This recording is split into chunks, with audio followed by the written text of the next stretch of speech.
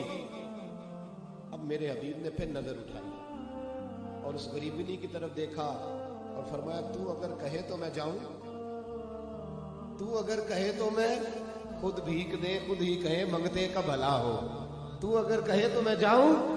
اس نے خراج پیش کیا تو چند آنسو گرائے. کہنے لگی محبوبہ جیسے بندہ نوازی.